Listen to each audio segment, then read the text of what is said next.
تمرین شماره 14 جزو تستای سخت و وقتگیر کنکور 1400 بود. سوال چی گفته؟ میگه برای اکسایش بخشی از گلوکوز موجود توی 81 میلی لیتر از محلول آبیش 1.5 مول اکسیژن داره مصرفشه. من معادل اکسایش یا همون سوختن گلوکوز رو بنویسم C6H12O6 به علاوه اکسیژن این CO2 و H2O تولید کرده. اوکی. ضرایب موازنش قبلا موازنه ها رو انجام دادیم، 1 6 توی تمرینات موازنه‌مون. این اصلا باید بلد باشیم موازنه‌شو. موازنه معروف و پرکاربردیه. اوکی، خب کاری هم نداره، یه موازنه ساده است. گفته که اینجا 1.5 مول از O2 مصرف شده. بعد اومده غلظت مولار رو گفته که چی؟ غلظت آغازی 6.5 برابر چیه؟ غلظت پایانیه. اوکی، خب من اینو بنویسم. این چیه پس؟ M1 غلظت آغازی 6.5 برابر یا همون 13 دوم برابر M2. این از این. دیگه چی؟ بعد پرسیده چند درصد جرمی گلوکوز تو این واکنش شرکت میکنه، یعنی نسبت جرم گلوکوز مصرفی به جرم اولیه گلوکوز. خب اولا که باید حواست باشه توی این واکنش خودش آب هم داره تولید میشه.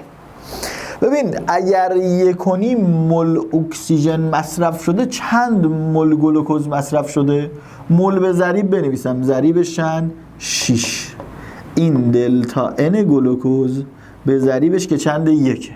اون طرف بیام مول آب رو هم به دست بیارم، ببرم اصلا میلی لیتر آب رو یهویی به دست بیارم با اون سمت. اینجا هم میتونم بگم که چی؟ چگالی آب چنده؟ خب معلومه 1. چگالی آب 1. چگالی آب 1. این 1 میلی لیترش رو میخوام به دست بیارم. این میلی لیترش میگفتم چگالی ضرب در حجم برای جرم مولی ضریب. اینجا میلی لیتر دیگه 1000 نداره پایینا. چرا؟ چگالی گفتم 1 یعنی 1 گرم بر میلی لیتر. دیگه این تبدیل واحدی نیاز نداره.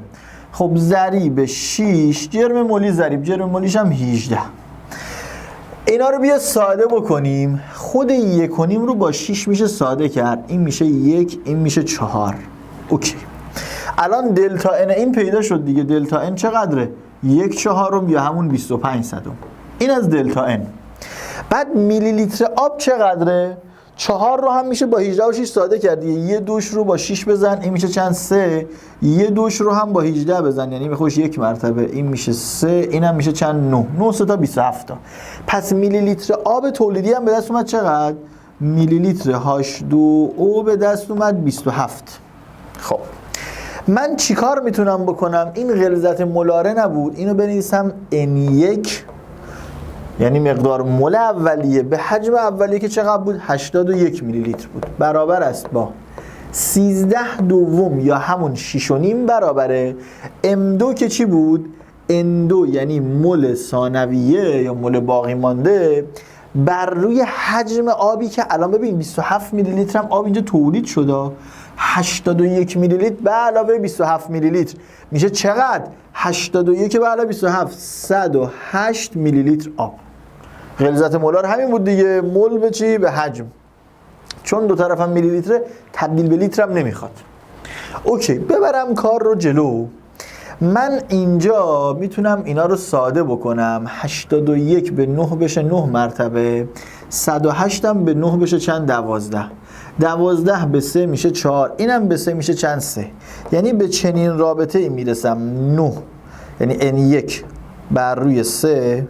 اوکی، اون 9 ساده شد. N1 بر روی 3 برابر است با چی؟ 13 دوم ضرب در چی؟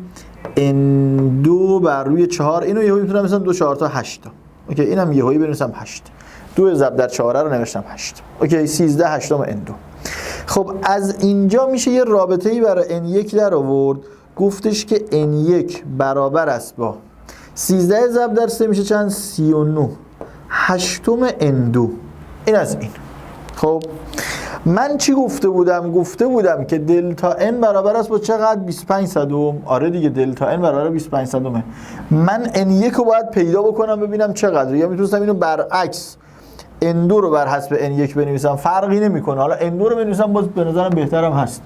n2 رو بنویسم بر حسب n1 یا n1 رو دیگه نوشتیم دیگه، برش کن. بریم ادامه. دلتا n شده بود چقدر؟ 25 صدم. یعنی چون n1 بیشتر از n2 اینجوری بنویسید، n1 منهای n2 بنویسید. اوکی؟ که چون حالا وگرنه باید بنویسم منفی 25 صدم باید می‌نوشتم دیگه. منفی حالا معنی نداره که. n1 منهای n2 شده است 25 صدم یا همون 1/4. خب الان n1 رو به جاش مقدارش رو جاگذاری بکنم. 39 هشتم چی؟ n2 منهای n2.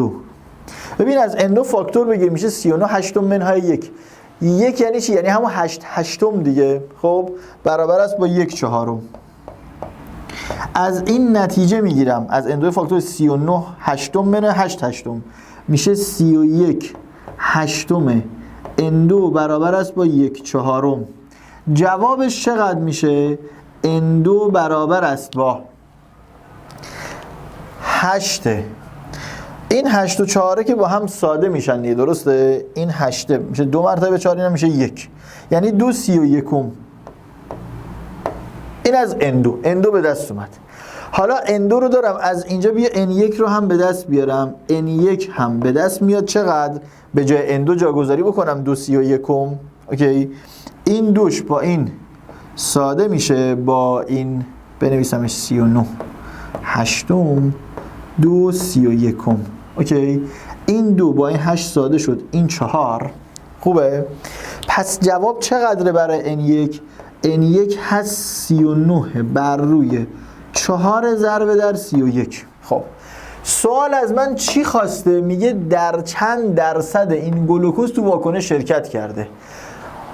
من جرم این دلتا n رو بخوام حساب بکنم به جرم مول اولیه، مقدار مول اولیه چقدر جرم داره؟ خب جرم مولیاشون که یکیه، میشه مقدار مول ضرب در جرم مولی. جرم مولی که یکیه، پس من میتونم برای حساب کردن درصد چند درصد جرمی گلوکوز تو این واکنش مصرف شده، چون جرم مولیا با هم ساده میشه، اینجوری بنویسم دلتا n به n1. چرا؟ چون این یه ضربه در جرم مولی داشت، اینم یه ضربه در جرم مولی داشت که جرم مولیا با هم رفتن، ضربه در 100. پس در واقع دارم 1/4 بر روی چند؟ این 39 بر روی 4 ضربه در 31. 4 ضربه در 31. دور در دور، نزدیک در نزدیک، 4 با هم ساده شدن، شد 31 39. 31 39 رو چی بگیرم؟ بیا به صورت مخرج یه واحد اضافه کنیم، تقریب بگیریم، میشه 32 چهلم. 32 چهلم 32 چهلم 32 4 با هم ساده میشه، میشه چند؟ 8. 80%. چی نزدیک 80%؟ گزینه 2. اوکی؟ تقریبی بودم. سوالی بود، محاسبهش زیاد بود، سوال وقتگیری بود، سوال کنکور سراسری 1400 اگه اشتباه نکنم تجربی داخل بود. بریم سراغ، حالا اینایی که میگم تجربی داخل واقعا یادم نیست، تجربی داخل بود، ریاضی داخل خارج، باور کنید یادم، ولی یه چیزایی تو ذهنم حالا گنگ هست که مال کدوم یکی دفترچه بود، شاید هم اشتباه بکنم، ولی 1400 که بود دیگه، اونش که هیچ. سوال 15 حالا مهم نیست، بازم سراسری 1400. سوال 15 چی گفته؟ 10 میلی لیتر محلول سولفوریک اسید، از این چقدر؟ 10 میلی لیتر از این ماده با چقدر؟ 210 میلی گرم از این ماده اومده واکنش کامل داده. جرم اسید تو 100 میلی لیتر محلولش چقدره و غلظت مولارش چقدره؟ بیا اول بریم غلظت مولارش رو به دست بیاریم. غلظت مولار این ببینیم چقدره. جفتش دو طرف میلی داره، پس تقسیم بر 1000 بکنم نکنم فرقی نمیکنه، با هم ساده میشن. ضرایب چی؟ این ظرفیتش 2 ضریب این 2، اینم ظرفیتش 2 ضریب اینم 2. پس چی می‌نویسم؟ 210 میلی گرم، جرم مولی 84، ضریبش هم 2. چون دو طرف میلیه میگم نمیخواد تقسیم بر 1000 بکنی، چون 1000 با 1000 بعد ساده میشه. ضریب 2. اوکی. غلظت مولاره، پس چی؟ فقط ضریب دارم پایین، ضریب دارم فقط پایین. اوکی. ضریب 2 غلظت مولار رو میخوام حجمش هم چقدر؟ 10 میلی لیتر. بیا حساب بکنیم، ساده بکنم اینا رو با هم دیگه. این دو که با این دو رفت، این صفر با این صفر رفت، 21 رو 4 برابر بکنیم میشه 84 دیگه. پس 21 به خودش یک مرتبه، 84 و 21 میشه 4. پس غلظت مولارش به دست اومد 1/4 یا همون 25 صدم. پس یا گزینه 3 جوابه یا گزینه 1. قسمت بعدی سوال میگه که در 100 میلی لیتر محلولش چند گرم از این اسید وجود داره. باشه بریم حل بکنیم. غلظت مولارش چقدره؟ 25 صدم. باید 100 میلی لیتر شروع بکنم. برات بنویسم. داشته سوال چیه؟ 100 میلی لیتر. فرقی نمیکنه. اینا 100 میلی لیتر ضرب در هر 1000 میلی لیتر میشه 1 لیتر. غلظت مولارش چقدر؟ 25 صدم مول بر لیتر. یعنی چی؟ یعنی هر 1 لیترش 25 صدم موله. هر مولش چند گرمه؟ سولفوریک اسید دیگه. هر مولش 98 گرمه. جواب چقدر میاد؟ میلی لیتر که با میلی لیتر بیا ساده بشه، این 2 تا صفر این با 2 تا صفر این رفت. اوکی. 1/4 98 چقدر میشه؟ 98 رو 2 دفعه نصفش کن. دفعه اول نصفش کردی 49. دفعه دوم نصفش کردی چقدر؟ 24 و نیم. 24 و نیم رو به خاطر این صفر یه رقم اعشار بزن، میشه 2/45 صدم. کدوم گزینه؟ گزینه 1. اینم از سوال 15. سوال اوکی بود، سوال وخیر نبود، سختم نبود، سوال خوبی. قسمت بعدی باید بریم سراغ قانون گازها.